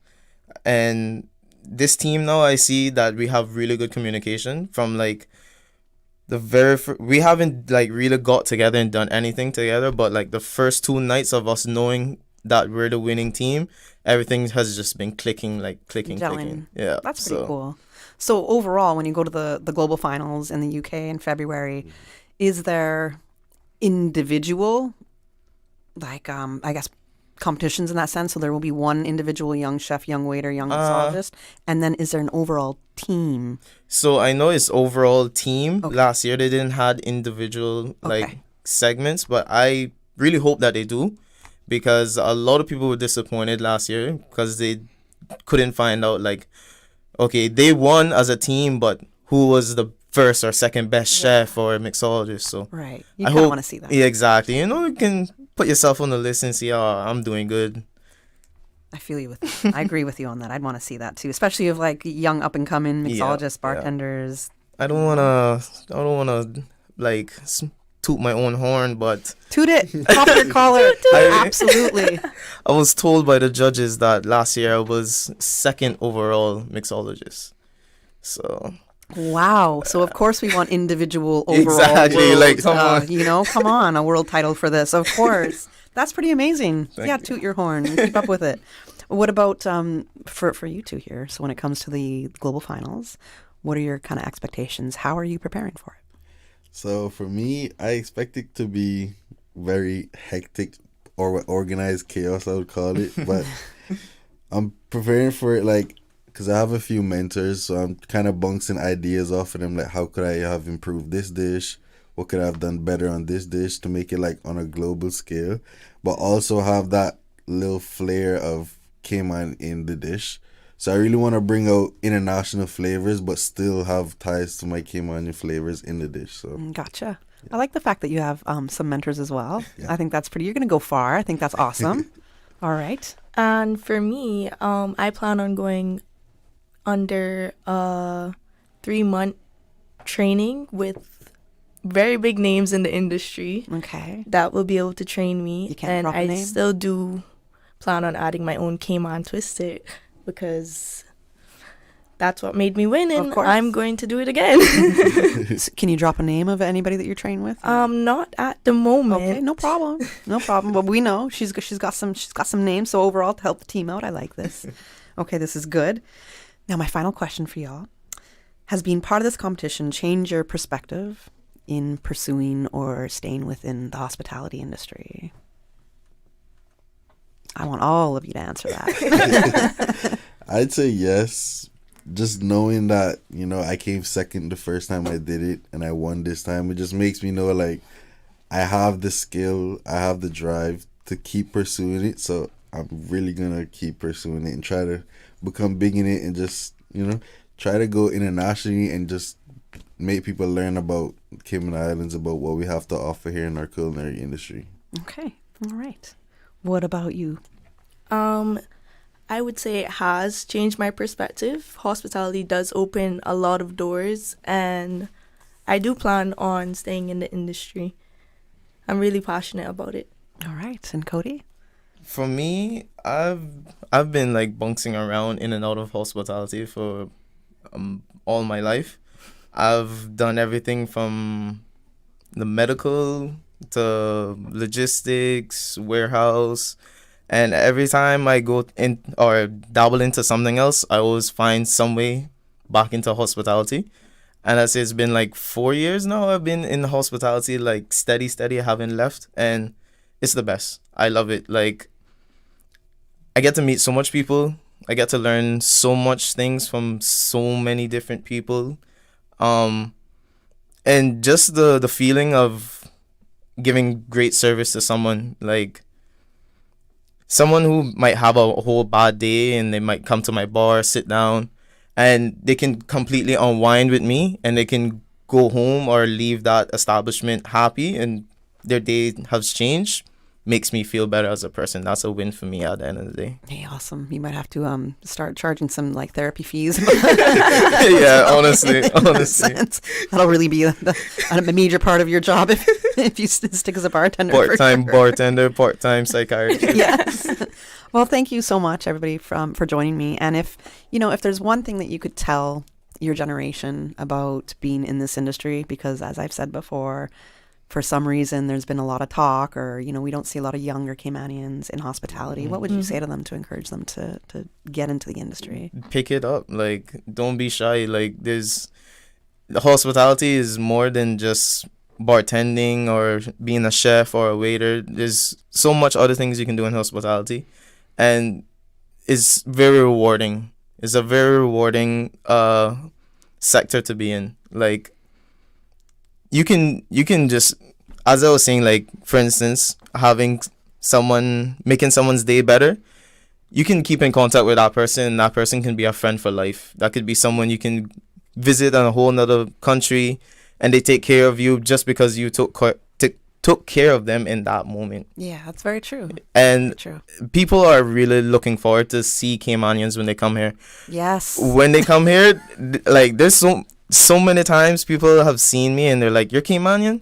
It's like, yeah, I am. And they're like, wow, you're the first Caymanian I've met in 1 week. I've been here 1 week. And it's so sad sometimes when I hear it. It's like, man, I wish there were more people, more Caymanians, so people can get that real Cayman culture, you know, feel like a local, talk to a local. I completely agree with you. I've been here 20 years, and that is still my sentiment when I go into certain places. I'm just like, where's the...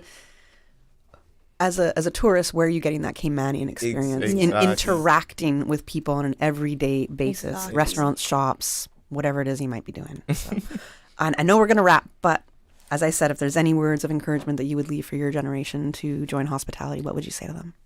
I would say go out there, meet new people, explore your personality. Yes. The world is so colorful and so diverse to just stay in one place.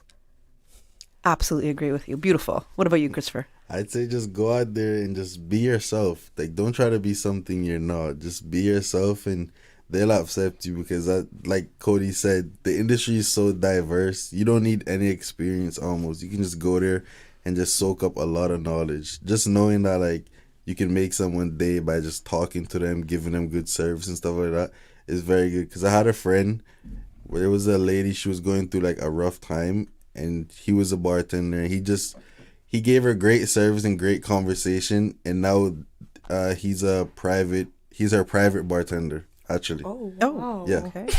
Okay. You see what I mean? Yeah, so like every day is different, so you can really meet a lot of people who can open a lot of doors for you. So exactly. Yeah, absolutely. I think that's the main point. Okay. I've never even heard of a private bartender. I know private chef, but I'm like, okay, I really need to level up. All right. Thank you so much for joining me on The Buzz this morning. Congrats again for being our 2025 winners in Cayman. And I have no doubt that you're going to do amazing in the UK, because it seems like you have a really good energy, and that's so important amongst a team. Sure. Yeah. So communicate, as you said, put your heads together. You guys will get it done. And I know you're going to bring something back to the Cayman Islands after this global world final. All right. Thanks for joining us on The Buzz this morning. Once again, thank you for having us. No problem. All right. Have a great Thursday, everybody. The Buzz is proudly sponsored by Cayman Insurance Center, specializing in property, life, and other lines of insurance products and services, and Kirk Market.